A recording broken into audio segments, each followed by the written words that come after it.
अगला टॉपिक अब हम पढ़ते हैं कहां तक आगे, मूल्यांकन की तकनीक व साधन। चलो, इसको पढ़ने से पहले एक आगे का टॉपिक है, पहले वो पढ़ लेते हैं, उपलब्धि परीक्षण। बंदी रखो, इसको खोलने की जरूरत नहीं है आपको। उपलब्धि परीक्षण। उपलब्धि परीक्षण का मतलब है आपने क्या झंडे गाड़े हैं उसको जानने के लिए, आपकी सफलता को जानने के लिए, आपकी अचीवमेंट को जानने के लिए जो परीक्षण किया जाता है उसे क्या बोलते हैं? उपलब्धि। सामान्य सी परिभाषा है। बच्चे ने क्या सीखा है, कितना सीखा है, किस सीमा तक सीखा है, इस बात को जानने के लिए उसका जो टेस्ट लिया जाता है उसे ही अचीवमेंट टेस्ट कहा जाता है। अचीवमेंट टेस्ट को लेके 5-6 परिभाषाएं हैं। परिभाषाएं आपको थोड़ी सी पता रहनी चाहिए, कभी कभार पूछ लेते हैं। सबसे पहली परिभाषा है सुपर की।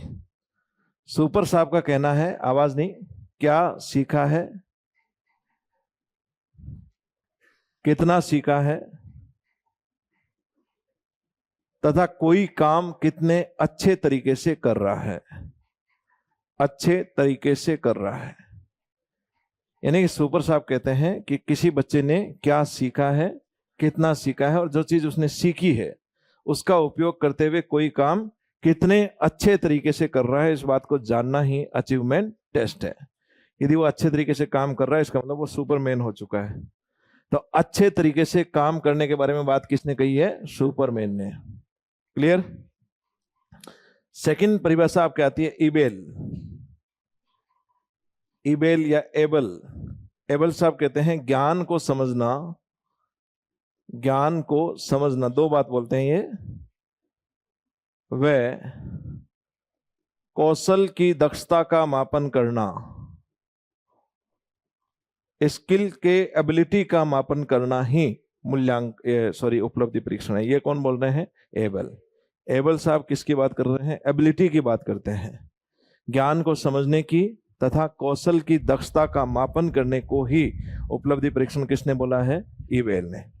इबेल के बाद में आते हैं फ्रीमैन। फ्रीमैन महोदय 3 बातें करते हैं। फ्रीमैन 3 बातें करेंगे। 3 बातें कौन कौन सी? ज्ञान, अवबोध तथा दक्षता।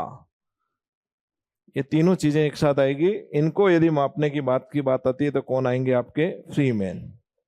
सुपर साहब कहते हैं कोई काम कितने अच्छे ढंग से कर रहा है, क्या सीखा है और कितना सीखा है। इवेल कहते हैं ज्ञान को समझना तथा कौशल की दक्षता का मापन। और फ्रीमैन कितनी है? 3, ज्ञान, अवबोध और दक्षता। ओके। थांडाइक और हेगन। थांडाइक साहब अधिगम से संबंधित है, तो ये सीखने की बात करते हैं। ये सिंपल सी बात करते हैं, क्या सीखा है, बालक ने क्या अधिगम किया है, इसका टेस्ट करना अचीवमेंट टेस्ट है। कौन बोलते हैं? थांडाइक। थांडाइक के बाद में आते हैं प्रेसी, रॉबिन्स एंड होरोक। प्रेसी, रॉबिन्स एंड होरोक साहब 2 बात करेंगे। सीखने का स्वरूप, सीखने का स्वरूप तथा सीखने की सीमा। सीखने का स्वरूप और सीखने की सीमा कौन आदमी है? प्रेसी, रॉबिन्स और होरोक। और फिर हैं आपके लिंडक्विस्ट तथा मन। लिंडक्विस्ट तथा मन साहब कहते हैं सापेक्षिक ज्ञान। सापेक्षिक ज्ञान आते ही कौन आ जाएगा? लिंडक्विस्ट तथा मन। और अंतिम है गेरीसन। गेरीसन का है ज्ञान की सीमा। ज्ञान की सीमा को ज्ञात करना ही उपलब्धि परीक्षण है। कौन बात कर रहा है? ये गेरीसन। तारते में तो बैठो, गेरीसन, ज्ञान की सीमा। क्लियर? ये कुछ प्रमुख परिभाषाएं हैं जो उपलब्धि परीक्षण से संबंधित है। सुपर क्या बोलते हैं? क्या सीखा है, कितना सीखा है, कोई कार्य कितना अच्छे तरीके से कर रहा है। इबेल, ज्ञान को समझना और कौशल की दक्षता का मापन करना। फ्रीमैन कितनी बात? 3। कौन कौन सी? ज्ञान, अवबोध, दक्षता। उसके बाद में थांडाइक क्या बात करेंगे? प्रेसी, रॉबिन्स एंड होरोक क्या बात करेंगे? सीखने का रूप, सीखने की सीमा। सापेक्षिक ज्ञान को कौन कहेंगे? लिंडक्विस्ट तथा मन। और गैरीसन क्या बोलते हैं? ज्ञान की सीमा। क्लियर? उपलब्धि परीक्षण का महत्व क्या है? महत्व तो आप सबको पता है कि क्या है, बट उसको लेकर महत्व ये है कि बच्चे ने क्या सीखा, इस बात को जानना, उसकी उपलब्धि का जानना, उसको प्रेरणा प्रदान करना, उसको शिक्षा में निर्देशन प्रदान करना। कोई एजुकेशनल रिसर्च करते हैं, वहां पे ये काम में आता है। कोई विद्यालय है, उसको वैल्यूएशन देता है, बच्चे को मान्यता प्रदान करता है ना। लेकिन इसको लेकर दो अलग अलग वैज्ञानिकों ने अलग अलग महत्व बताए हैं और प्रश्न ऐसे एक दो बार पूछे गए हैं। तो यहाँ पे हम स्पेसिफिक महत्व पढ़ेंगे, इसलिए ये अलग हो गए। एक थार्नडाइक तथा हेगन ने इसके 6 महत्व बताए हैं, लिंडक्विस्ट तथा मन साहब ने इसके 7 महत्व बताए हैं। तो इनको अलग अलग याद करना है। याद करने के लिए देखो, कोई भी चीज आप याद करें, याद करने के 2-4 तरीके होते हैं। सबसे पहला और सबसे आसान तरीका है बार बार रिवाइज करें। रिवीजन सबसे महत्वपूर्ण है। रिवीजन के साथ में आपको इस बात का भी ध्यान रखना होता है, जैसे कहीं पे शब्दों की तारतम्यता आपस में बैठती है, मैच करती है, फ्रीक्वेंसी मैचिंग बोलते हैं उसको। जैसे अभी हम कर रहे थे वहां पे गैरी सन, ज्ञान की सीमा, ये फ्रीक्वेंसी मैचिंग है। आप पढ़ते समय ऐसी चीजें आपके बहुत बार आएगी जिसमें फ्रीक्वेंसी मैच करती है, उन फ्रीक्वेंसीज को मैच करते हुए आप पढ़ें। या कहीं पे कोई एक ट्रिक बनती है आपकी खुद की बनाई हुई, उसको करें। और कुछ चीजें ऐसी होती है जो जो युग्म के रूप के अंदर होती है, मतलब वो ग्रुपिंग में याद होती है। आप ग्रुप्स बनाएंगे, वो कैसा होता है, जैसे आपके जनरली जो जिले वगैरह आते हैं, राजस्थान ज्योग्राफी में आप पढ़ते हो, तो पश्चिमी मरुस्थल में कितने 12 जिले कौन से हैं, 13 जिले कौन से हैं, 8 जिले जो हैं ये कौन से हैं, डांग क्षेत्र के वो जिले कौन से हैं, ऐसे प्रश्न 8-8, 10-10 जब जिले होते हैं तो आप कंफ्यूज हो जाते हो कि कौन से होंगे। वहां पे यदि आप ऐसे करोगे, बांसवाड़ा, उदयपुर, फिर डूंगरपुर, फिर ये, तो कभी नहीं याद कर पाओगे। वहां आप ग्रुप्स बनाइए, मैप लीजिएगा, मैप में ग्रुपिंग कीजिएगा, उस ग्रुपिंग को देखिएगा कि ये देखो ये 5 का ग्रुप है, तो एक तो ये 5 का ग्रुप आ गया, और इसके साथ में एडजॉइनिंग में ये 2 जिले और हैं, ये इसके साथ और ऐड हो रहे हैं, एक जिला लास्ट में ये ऐड हो रहा है, तो ये 8 का एक ग्रुप बन गया। ग्रुपिंग में चीजें आसानी से याद होती है, ये आपको करना आना चाहिए। यहाँ पे मैं समझाऊंगा इसे एक एग्जाम्पल से कि कैसे हम ग्रुपिंग में याद कर सकते हैं। अब निकालो अपने जो पेज नंबर 35 निकाल रखा है, जरूरत ही नहीं है। थार्नडाइक तथा हेगन, देखो इसमें जो लिख रखा है थार्नडाइक तथा हेगन, इसको यदि आप ऐसे याद करोगे, एक बार पढ़ो इसको जो लिखा हुआ है, आप पढ़ो देखें। कुछ याद करने के तरीके भी तो होने चाहिए। पढ़ लिया? थार्नडाइक और हेगन का महत्व पढ़ो, जो नीचे लिखे हुए 5 या 6 महत्व लिखे हैं, सबसे नीचे नीचे याद हो गए? याद करो देखें, कर लिए क्या? बस सर ऐसे, मतलब ये तो जनरल से हैं, इनमें क्या याद करें, समझ नहीं आ रहा है, ऐसा ही लग रहा है ना। अब देखो, इसको पढ़ते समय आपको, सिंपल सा है ये, बहुत सिंपल एग्जांपल है, इसको पढ़ते समय आपको ये देखना है कि कौन सी 2 चीजें ऐसी है जो सेम सेम है, उनको हम साथ साथ में रख लें। जैसे ये कह रहा है, एक तो विद्यालय बच्चों का वर्गीकरण करना कह रहा है ना, और इसके सिमिलर में दूसरी चीज क्या बोल रहा है, श्रेणी विभाजन। तो ये 2 टर्म एक साथ लिख लोगे आप साइड में, वर्गीकरण और श्रेणी विभाजन लिख लिया। फिर ये कह रहा है एक बच्चों को अध्ययन के लिए, बच्चों को निदान करना, यानी कि उसके कहीं अधिगम में कठिनाई आ रही है तो क्या करेंगे, निदान करेंगे। निदान करने के बाद हम उसका उपचार करेंगे, उसको कहेंगे तुम्हें सब कुछ पता है, तुम बड़े आराम से सीख सकते हो, यानी कि उसको क्या प्रदान करेंगे, प्रेरणा। तो 2 टर्म कौन से हो गए, निदान और प्रेरणा। अंतिम बात ये कर रहे हैं कि बच्चे को क्या देंगे, परामर्श, और दूसरी चीज निर्देशन। ये दोनों सेम सी है। तो देखो 2 चीजों का ग्रुप बन गया है, वर्गीकरण तथा श्रेणी विभाजन, निदान तथा प्रेरणा, परामर्श तथा निर्देशन।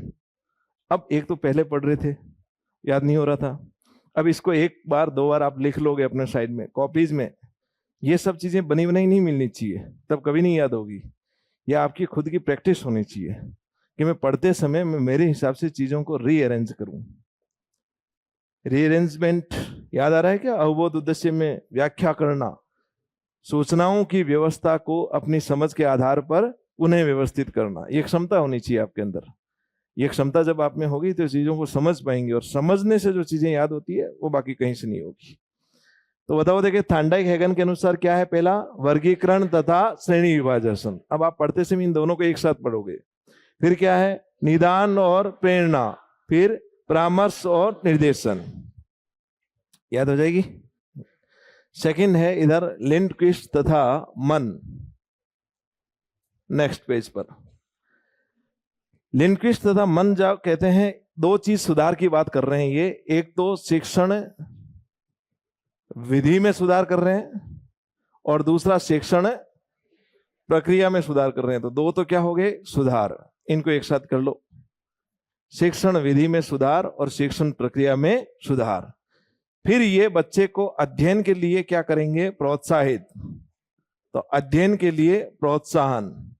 जब बच्चे को प्रोत्साहन मिलेगा तो वो बच्चा पढ़ेगा, और पढ़ने के बाद उसको यदि उपलब्धि आएगी तो हम उस बच्चे को क्या प्रदान करेंगे, मान्यता।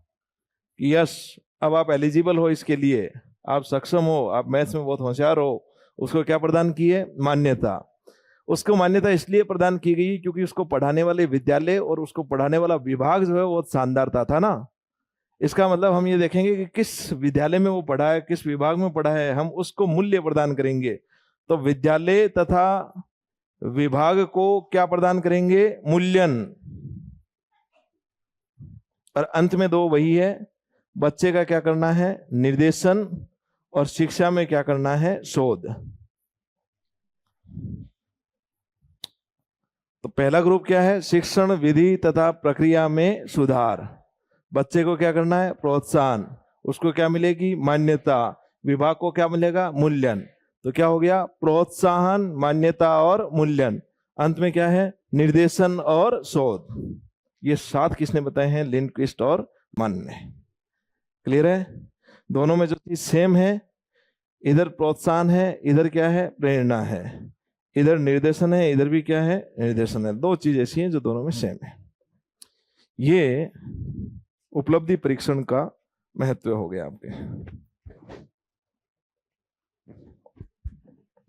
चलिए नेक्स्ट है, और सबसे महत्वपूर्ण,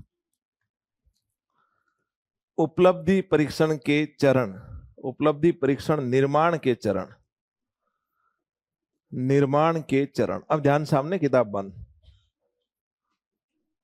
पूरी तरीके से समझना है इसको। केवल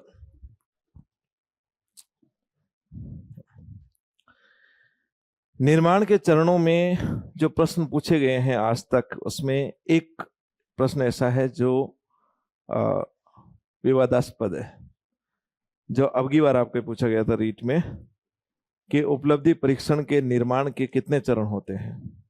आंसर उसका माना गया था 4।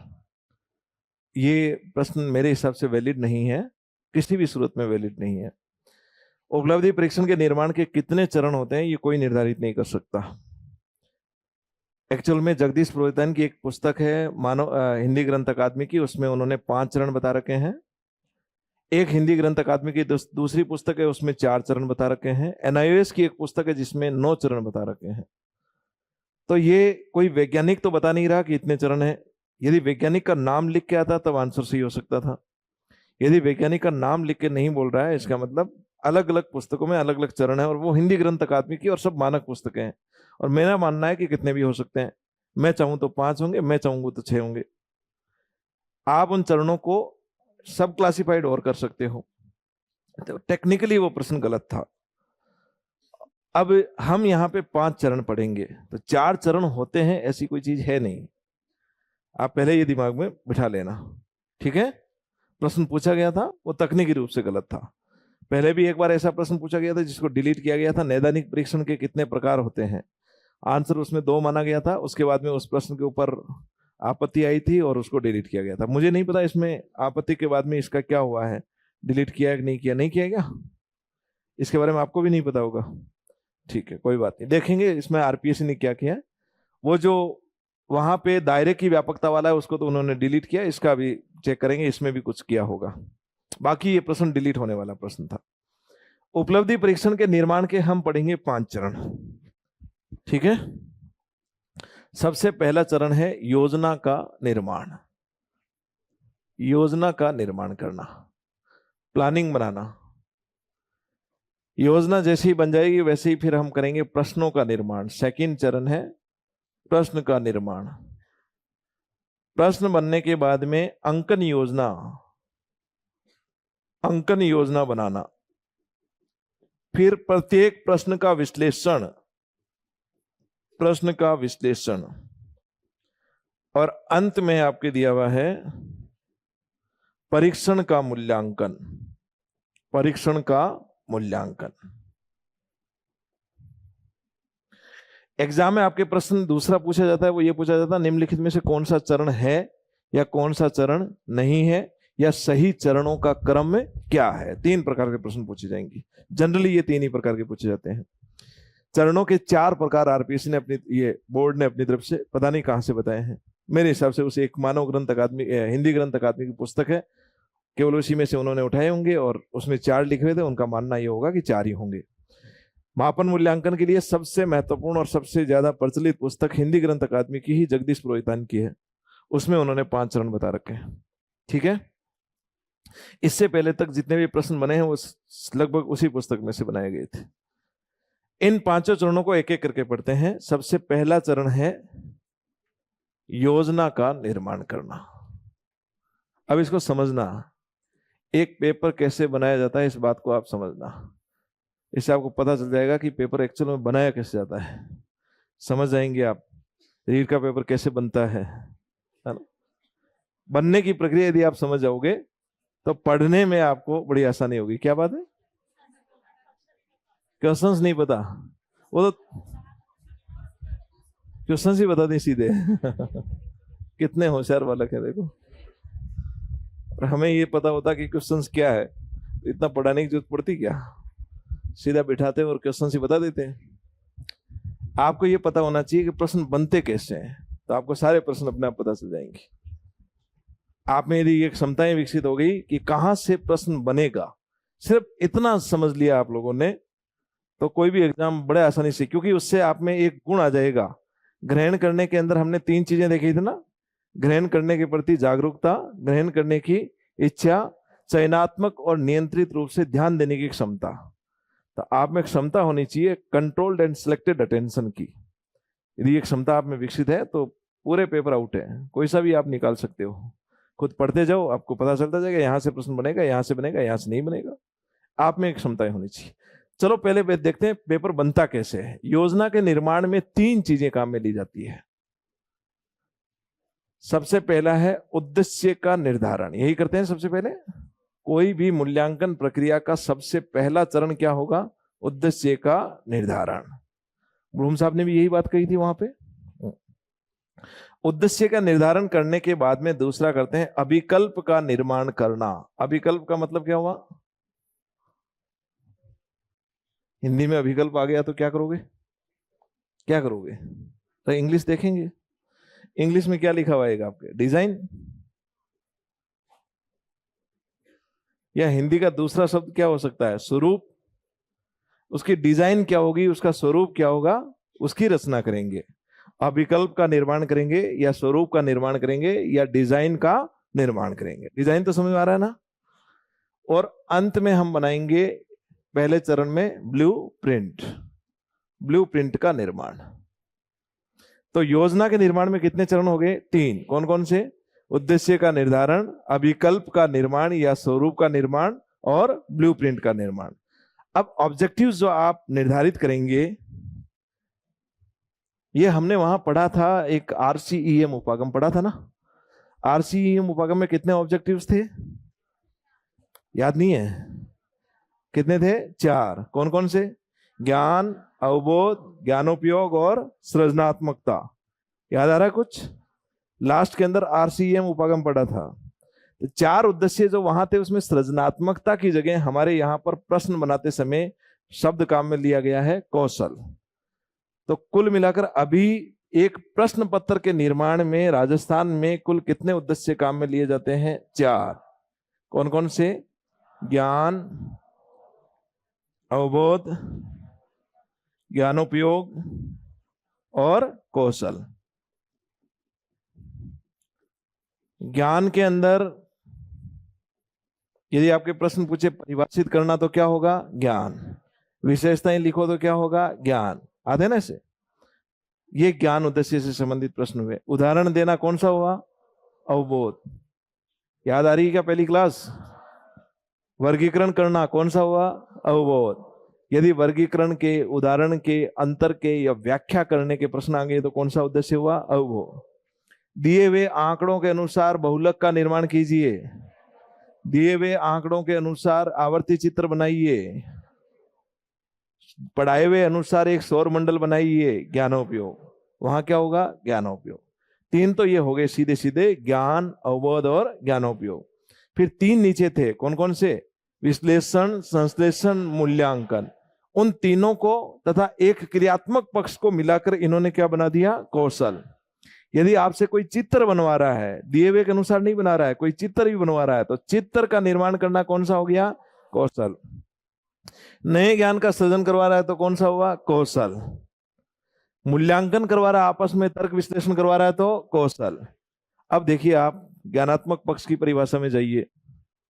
हमने ज्ञानात्मक पक्ष की परिभाषा के कितने तत्व पढ़े थे? 3। याद आ रहे? 3 तत्व। ज्ञान का पुनः स्मरण, ज्ञान की पहचान, बौद्धिक क्षमताओं तथा कौशलों का विकास। ज्ञान का पुनः स्मरण और पहचान के लिए कौन सा तत्व होगा? ज्ञान। बौद्धिक क्षमताओं के लिए कौन सा होगा? अवबोध और ज्ञानोपयोग।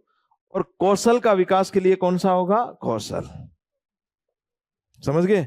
ज्ञानात्मक पक्ष के सभी पक्षों को जानने के लिए 4 प्रकार के उद्देश्यों को काम में लेते हैं हमारे यहां पर एक प्रश्न पत्र के निर्माण में। 4 ही प्रकार के लेते हैं, ये फिक्स है। ये प्रश्न पूछा हुआ रीट में, एक प्रश्न पत्र निर्माण के समय कितने उद्देश्यों का प्रयोग किया जाता है? क्या होगा? 4। कौन कौन से? ज्ञान, अवबोध, ज्ञानोपयोग, कौशल। क्लियर यहां तक? ठीक। अब हमने उद्देश्य निर्धारित कर लिए। उद्देश्य निर्धारित करने के बाद में हमारा सेकंड काम होगा, इसी में क्या होगा? वो अभिकल्प का निर्माण करना, यानी कि डिजाइन बनाना। हमारा पेपर कैसा होगा इसकी एक डिजाइन बनाएंगे ना। डिजाइन बनाते समय 6 चीजों का ध्यान रखना होता है। एक खाका बनाते हैं हम मोटा मोटा, कि इसमें ऑब्जेक्टिव्स के कैसे कैसे क्वेश्चंस होंगे। तो सबसे पहले इस डिजाइन निर्माण में हम देखते हैं उद्देश्यों का अंक भार। किसको अंक भार देते हैं? उद्देश्यों को अंक भार देंगे। कौन कौन से ऑब्जेक्टिव्स के कितने कितने क्वेश्चंस पूछे जाने चाहिए। जैसे 10-15 नंबर के 50 नंबर का पेपर है, 20 नंबर के ज्ञान के पूछेंगे, 15 अवबोध के पूछेंगे, 15 हम इसके पूछेंगे, 10 इसके पूछेंगे। ऐसे करके आपने उद्देश्यों का अंक भार किया। उद्देश्यों का अंक भार करने के बाद में आप करते हो प्रश्नों के प्रकार को अंक भार, यानी वस्तुनिष्ठ प्रकार के प्रश्न कौन से होंगे, कितने होंगे। निबंधात्मक प्रकार के प्रश्नों का अंक भार कितना होगा। फिर आप करते हो विषय वस्तु को अंक भार, अलग अलग टॉपिक से कितने कितने नंबर के प्रश्न होंगे, विषय वस्तु का अंक भार। उसके बाद में आप करते हैं कठिनाई के स्तर का अंक भार, कौन कौन से लेवल के कितने कितने प्रश्न कितने कितने अंक के होने चाहिए। ये 4 प्रमुख कार्य करते हैं। सबसे पहले किसका? उद्देश्यों का अंक भार, प्रश्नों के प्रकार का अंक भार, ऑब्जेक्टिव होंगे, निबंधात्मक होंगे, अतिलेख उत्तरात्मक होंगे, कितने कितने होंगे। फिर विषय वस्तु का अंक भार, अलग अलग विषय वस्तुओं में से कितने कितने अंक के प्रश्न हमें पूछने हैं। फिर क्या करोगे? कठिनाई के स्तर का अंक भार कर दिया 4 का। इतना करने के बाद में अब आप बनाते हो विकल्पों की योजना। विकल्पों की योजना, जैसे मान लो निबंधात्मक पेपर बनाना है आपको पेपर बनाते समय उत्तम परीक्षण के सभी गुणों को ध्यान रखना है। आपका पेपर वैध होना चाहिए, इसका मतलब जिस उद्देश्य को लिए पेपर बनाया जा रहा है उस उद्देश्य के प्रश्न इसमें आने चाहिए, वैधता। आपके प्रश्न सभी जगह से होने चाहिए, यानी कि व्यापकता का गुण होना चाहिए, विषय वस्तु का अंक भार करेंगे। आपके प्रश्न में विभेदकारिता का गुण होना चाहिए, यानी कि कठिनाई का स्तर को अंक भार करेंगे हम। प्रश्नों के प्रकार का अंक भार करेंगे। ठीक है, इतना करने के बाद में अब यह संभावना बनी रहती है निबंधात्मक प्रकार के प्रश्नों में, जैसे निबंधात्मक प्रकार के प्रश्न 10 ही पूछे जाते हैं, इतने ही तो पूछते हैं। अब 10 प्रश्नों में दिक्कत हो सकती है, 10 में से कोई 5 के उत्तर दीजिए और आप 1 वीक सीरीज को भी हाफ वीक बना लेते हो, और फिर उसमें से पढ़ के जाते हो और कोई 5 आपके फंस जाते हैं और अंक आ जाते हैं। क्या वो सही मूल्यांकन है? नहीं। विकल्प देते समय इस प्रकार से विकल्प दें कि ताकि बच्चा यदि 10 प्रश्न पूछे तो भी वो पूरे सिलेबस को ध्यान में रखे। तो आपको विकल्प देते हैं, पहला प्रश्न करना अनिवार्य है, और उसके अंदर फिर एक प्रश्न के अंदर 10 छोटे छोटे प्रश्न डाल देता है अगला, और फिर कहता है नीचे के 6 प्रश्नों में से कोई 4 प्रश्न कीजिए। अब आ जाओ, सब कुछ पढ़ के आना पड़ेगा। तो विकल्पों की अलग अलग प्रकार की योजनाएं तैयार की जाती है। विकल्प कैसे देंगे हम? कोई 10 में से 5 करो, या प्रत्येक 2 में से कोई 1 करो, अलग अलग तरीके से विकल्प दे सकते हैं। योजना निर्माण के समय, स्वरूप निर्माण के समय हम क्या बनाएंगे? विकल्पों की योजना। और अंतिम भाग है वो है खंडों की योजना। खंडों की योजना, खंडों की योजना मतलब जैसे आरएस का पेपर आप देखना, मुख्य परीक्षा का भी जाके आरपीएससी में क्लिक करोगे, 3 खंड आते हैं एक पेपर में, ए, बे और से। हमारे पहले पेपर होता था 2 खंडों में, ए और बे। खंड ए में न्यूटाइप आती थी, खंड बे में लघुत्तरात्मक और निबंधात्मक प्रश्न आते थे ना।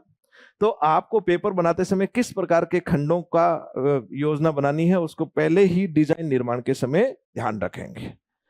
प्रश्न पत्र कैसे बनेगा उसकी डिजाइन बनाएंगे, और उसके अंदर इन 6 चीजों का ध्यान रखेंगे। सबसे पहले क्या है? उद्देश्यों का अंकबार, उसके बाद प्रश्नों के प्रकार, फिर विषय वस्तु, फिर कठिनाई स्तर। अब क्या बनाएंगे? विकल्पों की योजना, और अंत में खंडों की योजना। खंड ए, बे, सामान्यतः 2 खंडों में प्रश्न पत्र 10वीं तक बनाए जाते हैं। क्लियर हो गया? योजना बना ली, पेपर बनाना शुरू करें। ठीक है, 8 वाला ही बनाए। चाय तो पेपर बनाने के बाद, पेपर लेके जाना साथ में आप बाहर बैठे बैठे चाय पीते पीते पढ़ लेना उसको, है? चलो ध्यान सामने। अब जो हमने इतनी बड़ी डिजाइन हमने की है वो समझ में नहीं आएगी यदि हमारे सामने एक पेज पर उसका खाका नहीं होगा।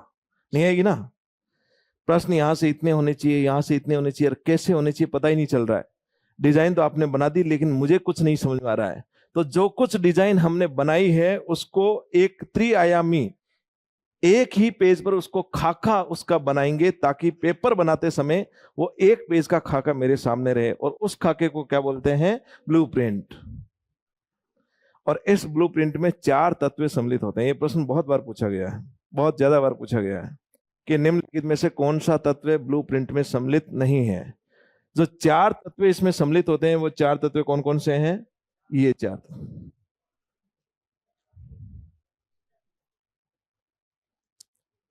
एक किसका रखेंगे? उद्देश्य। दूसरा प्रश्नों के प्रकार, तीसरा विषय वस्तु, चौथा कठिनाई के स्तर। ये 4 ब्लूप्रिंट के मुख्य तत्व हैं। अब ये कैसे हैं? अब ध्यान सामने, इसको बंद कर दो। एक ब्लूप्रिंट हम बनाते हैं उससे समझ आ जाएगा आपको। जैसे सबसे पहले इसमें रखेंगे उद्देश्य।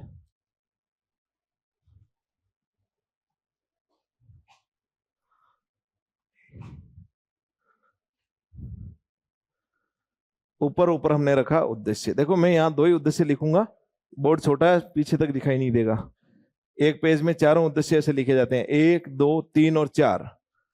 तो पहला कौन सा है? ज्ञान, और दूसरा अवबोध। ऐसे ही 4 उद्देश्य ये लिख दिए जाएंगे ऐसे क्रम से।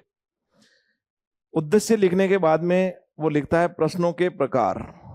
प्रश्नों के प्रकार, हम यहां पे 2 ही प्रकार के प्रश्न लेंगे, एक वस्तुनिष्ठ और दूसरा निबंधात्मक।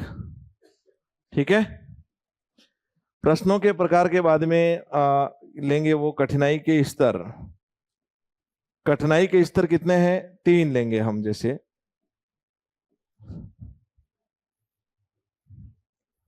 सरल, औसत और जटिल। सरल, औसत और जटिल ले लिया। फिर इधर लेंगे अब हम विषय वस्तु। विषय वस्तु, विषय वस्तु का मतलब जैसे मान लो आपके कौन सा सब्जेक्ट लें? हिंदी ले लेते हैं, हिंदी आसान है। हिंदी में एक सब्जेक्ट हमने विषय वस्तु ली संधि, एक लिया चलो पर्यायवाची, एक समास और क्रिया।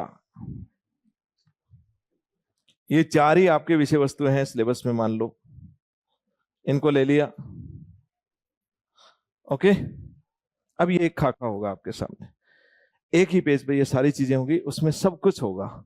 अब हमें पता है कि हमें ज्ञान उद्देश्य से कुल मिलाकर 20 अंक के प्रश्न बनाने हैं, ठीक, या 40 अंक के जितने भी प्रश्न बनाने हैं।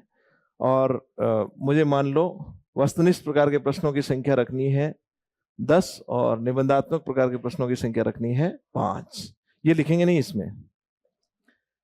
और 10 प्रश्न जो वस्तुनिष्ठ प्रकार के होंगे उसमें मुझे सरल, औसत और जटिल उसके अलग अलग, जैसे संधि में मैं 10 में से 3 पूछूंगा, या इसमें 2, ये 2 और ये नहीं हुए क्या, क्रिया में भी 3 पूछ लेंगे, ये विचार कर लिया। 3, 2, 2 और 3 हो गए 10 प्रश्न। अब यहाँ ये चीज नहीं लिखेंगे, सीधे यहीं पे लिखेंगे। ये तो पहले हम एक रफ कागज में ये सब चीज बनाते रहेंगे। यहां देखेंगे कि 3 प्रश्न संधि के पूछने, एक सरल पूछूंगा, एक औसत पूछूंगा और एक जटिल। आपने देखा पर्यायवाची के दोनों ही में मध्यम श्रेणी के पूछेंगे, समास में एक जटिल पूछेंगे और एक और सरल पूछेंगे, क्रिया में 2 जटिल पूछेंगे और 1 सरल पूछेंगे। ये आपने अपना बनाया खाका। उसके बाद इधर 5 प्रश्न पूछने हैं, तो इस 3 पूछ लिए, इस बार इसमें से 1 ही पूछेंगे, वो औसत पूछेंगे। पर्यायवाची में से 1 पूछेंगे, ये जटिल पूछ लेते हैं। इसमें औसत नहीं आया होता तो ये 2 प्रश्न यहां से औसत पूछ लेंगे और इसमें 1 प्रश्न हम सामान्य सा पूछ लेंगे, जब सरल पूछ लेंगे। ये 5 प्रश्न आपने लिख लिए। लिखिए, ये लिखने के बाद में प्रत्येक प्रश्न कितने अंक का है कोष्टक बनाएंगे, और उसके बाहर जैसे एक प्रश्न 2 अंक का है तो बाहर क्या लिख देंगे, उसका अंक।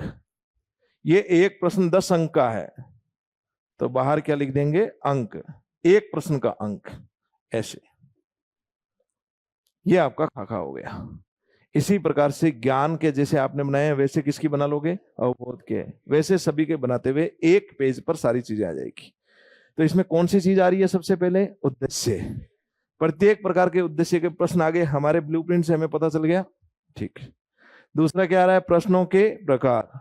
ब्लूप्रिंट में सभी प्रकार के प्रश्नों के प्रकार का पता चला। फिर क्या है, कठिनाई के स्तर, और इधर क्या आ रही है, विषय वस्तु। कोष्टक के अंदर क्या है, प्रश्नों की संख्या। कोष्टक के बाहर नीचे क्या है, प्रत्येक प्रश्न का अंक। ये होता है आपका एक ब्लूप्रिंट। तो ब्लूप्रिंट में जो 4 प्रमुख तत्व हैं ये आपको ध्यान रखने हैं, उद्देश्य, प्रश्नों के प्रकार, कठिनाई के स्तर और विषय वस्तु। क्लियर। एक ब्लूप्रिंट के निर्माण के साथ ही एक उत्तम परीक्षण के कितने गुण हम प्राप्त कर लेते हैं। सबसे पहला गुण कौन सा ले लेते हैं हम, वैधता वाला। मिल गया ना, ब्लूप्रिंट के निर्माण से हमें वैधता का पता चल रहा है, यस हमारा प्रश्न पत्र वैध है। यहीं से सब कुछ हो गया, क्योंकि सभी ऑब्जेक्टिव्स को ध्यान में रखते हुए हमने पेपर बनाया। दूसरा, कठिनाई स्तर से हमें कौन सा मिला है, विभेदकारिता का मिल गया। तीसरा, विषय वस्तु से व्यापकता का, तीसरा भी मिल गया। क्या वस्तुनिष्ठता का गुण हमें एक ब्लूप्रिंट के निर्माण के समय पता चल रहा है। मूल्यांकन के अंदर कोई भी व्यक्ति अपना व्यू या उसके व्यक्ति का प्रभाव नहीं आएगा, यही तो है ना वस्तुनिष्ठता। तो ये गुण हमें यहां से मिल रहा है क्या, किसी सूरत में नहीं मिलेगा, नहीं मिलेगा ना। ये तो अंकन प्रक्रिया के बाद मिलेगा, अंकन योजना में मिलेगा। तो प्रश्न आपसे पूछ सकता है ऐसा मजेदार प्रश्न यदि पूछना चाहता है कि एक ब्लूप्रिंट के निर्माण के साथ ही उत्तम परीक्षण के कौन से गुणों की प्राप्ति होती है या नहीं होती है, निम्नलिखित में से ऑप्शन देगा, वैधता, विभेदकारिता, व्यापकता और वस्तुनिष्ठता। तो कौन से की नहीं होगी, वस्तुनिष्ठता। वस्तुनिष्ठता की प्राप्ति किसी भी सूरत में ब्लूप्रिंट के निर्माण के समय नहीं होगी। कंसेप्ट समझ में आ गया, ये ब्लूप्रिंट समझ में आ गया। चलो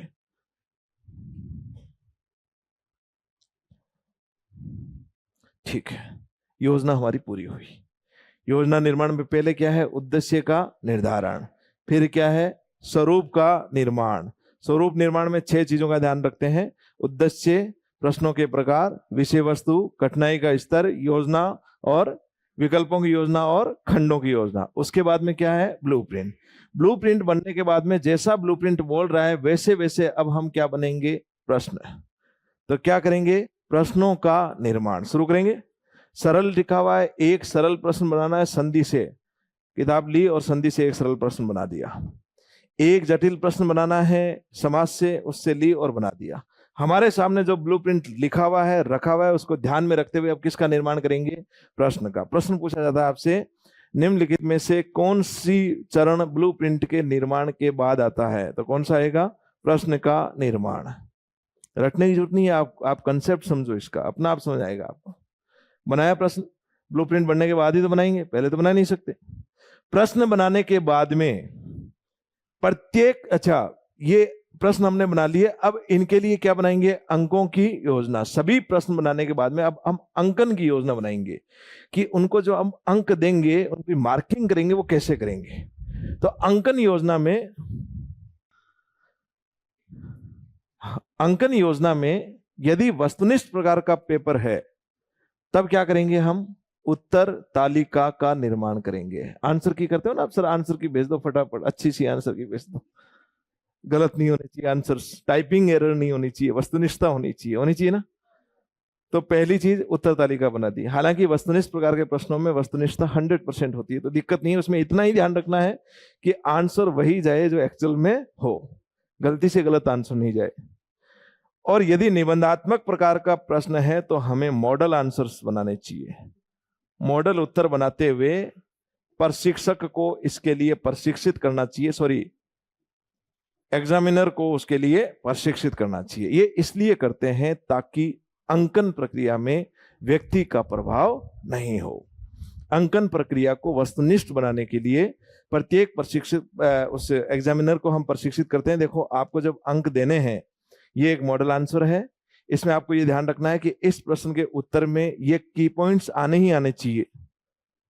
जैसे अभी RS मेंस की कॉपी चेक कर रहे थे और ज्योग्राफी के सर से डिस्कशन हुआ था। एक प्रश्न था आपके 2 नंबर का प्रश्न पूछा गया था। मरुस्थल के अंदर वो जो नीचे पानी का वो पाया जाता है, क्या है? चंदन नलकूप तो उस बोलते हैं। एक आदमी बोलो। लाठी series. Yes, good good good. लाठी सीरीज एक प्रश्न दिया 2 नंबर में। बच्चा लिख रहा है कि ये एक ऐसी भूगर्भिक पट्टी है जिसके नीचे पहले के जमाने में सरस्वती नदी बहा करती थी, इस वजह से यहाँ पे पानी के भंडार पाए जाते हैं। ठीक है, अब इस प्रश्न को चेक करने के लिए कौन सा कीवर्ड उस प्रश्न में होना चाहिए, सबसे पहले हमें ये देखना है। लाठी सीरीज नाम से कोई भी चीज आती है तो वो औषधि चट्टानों का समूह होता है। तो लाठी सीरीज भी एक औषधि चट्टानों का समूह है, और इन चट्टानों के समूह के नीचे इस प्रकार की वो कूपिकाएं पाई जाती है जिससे यहाँ पर बड़ी मात्रा में पानी है, और ये माना जाता है कि वो सरस्वती नदी का प्रवाह स्थल रहा है। यदि आपके आंसर में औषधि चट्टानों का समूह नहीं आएगा, जैसे आते हैं ना वो जितनी भी सीरीज जितनी भी आती है वो औषधि चट्टानों के समूह की बात कर रहा है, तो नंबर नहीं देने, वो उसको वहां बताएंगे। एग्जामिनर्स को ऐसे छोटी छोटी टेक्निकल पार्ट्स जो चेक करने वाले हैं उनको यहाँ पे लिखेंगे कि इसमें इतने देने, इसमें इतने देने। यदि ये सब चीजें होगी तभी आपके अंकन की प्रक्रिया में क्या आ पाएगी? वस्तुनिष्ठता। तो वस्तुनिष्ठता कौन से चरण में आ रही है? तीसरे। कौन से में? अंकन की योजना में, ब्लूप्रिंट में नहीं आ रही है। क्लियर? इसका मुख्य उद्देश्य है कि हमारे मूल्यांकन में वस्तुनिष्ठता रहे। पेपर बनाते समय हमें उत्तम परीक्षण के सभी गुणों का ध्यान में रखना है। इसका अंकन योजना बनाने के बाद में प्रत्येक प्रश्न का क्या किया जाएगा? विश्लेषण। अब खोलो जो आपका सामग्री है उसको। विश्लेषण करते समय क्या ध्यान रखना है? देखो, निकालिए। हम एक प्रारूप तैयार करेंगे। प्रारूप देखिए लिखा हुआ नीचे, उद्देश्य, विशिष्टीकरण, प्रकरण, प्रश्न का प्रकार, अंक, समय और कठिनाई का स्तर। अब इसमें क्या करते हैं, ये सब चीजें उसमें लिखेंगे एक एक प्रश्न का। ये प्रश्न है, इसका ऑब्जेक्टिव ये है, ताकि हमें रहे कि ये वाकई में क्या ये प्रश्न इसी ऑब्जेक्टिव का है क्या। एक एक प्रश्न का क्या करना है अब, विश्लेषण। भाई आपने पहले पेपर बनाते समय ये तो बोल दिया कि इस उद्देश्य का ये प्रश्न होना चाहिए, लेकिन प्रश्न बनाते समय एग्जामिनर से गलती हो गई और जिस उद्देश्य का लिखा है उसका वो बना नहीं पाया, तो उसका हमें विश्लेषण तो करना पड़ेगा। तो प्रत्येक प्रश्न का विश्लेषण करेंगे इस प्रारूप के माध्यम से। ऑब्जेक्टिव उसी का है क्या, नंबर 1। विशिष्टीकरण क्या है, प्रकरण कौन सा है, विषय वस्तु उसी का है या दूसरे का आ रहा है ये। फिर प्रश्न का प्रकार कैसा है, अंक 5 का है मान लो, और फिर उसको हल करेगा वो। मैथ्स का मान लो कोई प्रश्न है और उसको सरल श्रेणी में रखा गया है, सरल श्रेणी में रखा है, 5 नंबर का एक प्रश्न है, और उसको हल करने जब हमने एक परीक्षक को लगाया तो उसको कम से कम 20 मिनट लग गए। समय लिखा उसने कि इस 5 नंबर के प्रश्न को हल करने में मुझे 20 मिनट लगे। तो क्या वो प्रश्न सरल श्रेणी में जाएगा? नहीं। बनाते समय उसको लगा होगा कि ये सरल सा प्रश्न है, लेकिन उसकी कैलकुलेशंस ऐसी हो गई कि वो जटिल से भी ऊपर की श्रेणी में चला गया, जो किसी से नहीं होने वाला है। तो एक एक प्रश्न का जब हम यहाँ विश्लेषण करेंगे तो हमें पता चलेगा कि वाकई में प्रत्येक प्रश्न के कठिनाई का स्तर क्या है। इसका मुख्य उद्देश्य यही है। प्रश्नों के विश्लेषण करने का प्रमुख उद्देश्य प्रश्नों के कठिनाई का स्तर ज्ञात करना है, और इससे आपको पता चल जाएगा कि 100 में से बच्चा आराम से 40, जैसे ये हम करते हैं पेपर बनाने के बाद में। आपका मुख्य रूप से जब प्री 3rd ग्रेड या 2nd ग्रेड का पेपर जब हम बनाते हैं तो उसके बाद में हम ये देखते हैं, करके देखते हैं कि यदि मैं एक सामान्य स्टूडेंट होता तो मैं कितने प्रश्न करता। एक एक प्रश्न को हल करते हैं, हल करने से पता चल जाता कि 40 तो हो रहे हैं ये। तो वो एक एक प्रश्न का विश्लेषण हुआ, उसमें हम समय निकालते हैं कि इसको करने में इतना समय लगेगा, ये प्रश्न किसी से नहीं होगा, और उन प्रश्नों की संख्या यदि बहुत ज्यादा जा रही है, किसी का नहीं होगा, तो यहीं पे आपको रोक देना चाहिए, नहीं नहीं ये ठीक नहीं बन रहा है, उत्तम परीक्षण के गुण इसके अंदर नहीं आ रहे हैं, तुरंत उसके अंदर हल्का फुल्का संशोधन करना पड़ेगा। ऐसा ही तो है। तो चौथा चरण क्या है, प्रत्येक प्रश्न का विश्लेषण। और विश्लेषण होने के बाद में अब हम उस पूरे प्रश्न पत्र का निर्माण कर चुके होंगे। पूरे परीक्षण का निर्माण करने के बाद में अब अंत में परीक्षण का क्या करेंगे, मूल्यांकन। मूल्यांकन करते समय 2 बड़ी बातों का मूल्यांकन किया जाता है, एक उसकी वैधता का और दूसरा उसकी विश्वसनीयता का। वैधता का मूल्यांकन हम एक सूत्र से करते हैं, और वो सूत्र है कार्ल पियर्सन का सहसंबंध गुणांक। सहसंबंध गुणांक ये है क्या, ये मत पूछना, बड़ा घातक सा सूत्र है ये। वैधता ज्ञात करने के लिए कौन से सूत्र को काम में लेते हैं, कार्ल पियर्सन के सहसंबंध गुणांक। और इसकी विश्वसनीयता ज्ञात करने के 4 तरीके काम में लेते हैं। देखो ये भी प्रश्न पूछा गया है और उसका आंसर 4 माना गया, लेकिन अभी तक सभी किताबों में ये 4 ही मिला है मुझे, किसी किताब में अलग अलग नहीं मिला है। जितनी भी प्रकार की बड़ी बड़ी पुस्तकें हैं सभी में विश्वसनीयता ज्ञात करने के 4 ही तरीके हैं। 4 तरीकों में कौन कौन से हो गए, एक आपका समांतर प्रारूप विधि, एक अर्ध विच्छेद विधि,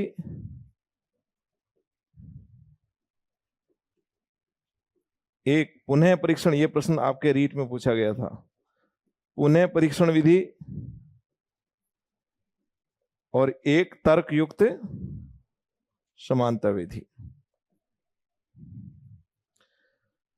4 प्रकार से विश्वसनीयता ज्ञात की जाती है, एक समांतर प्रारूप, दूसरा अर्धविच्छेद, तीसरा पुनः परीक्षण, चौथा तर्कयुक्त। अब आपको इसको साथ साथ कर लो, अर्ध और तर्क पढ़ते समय, समांतर प्रारूप और पुनः परीक्षण, ये 4 प्रकार हैं विश्वसनीयता ज्ञात करने की।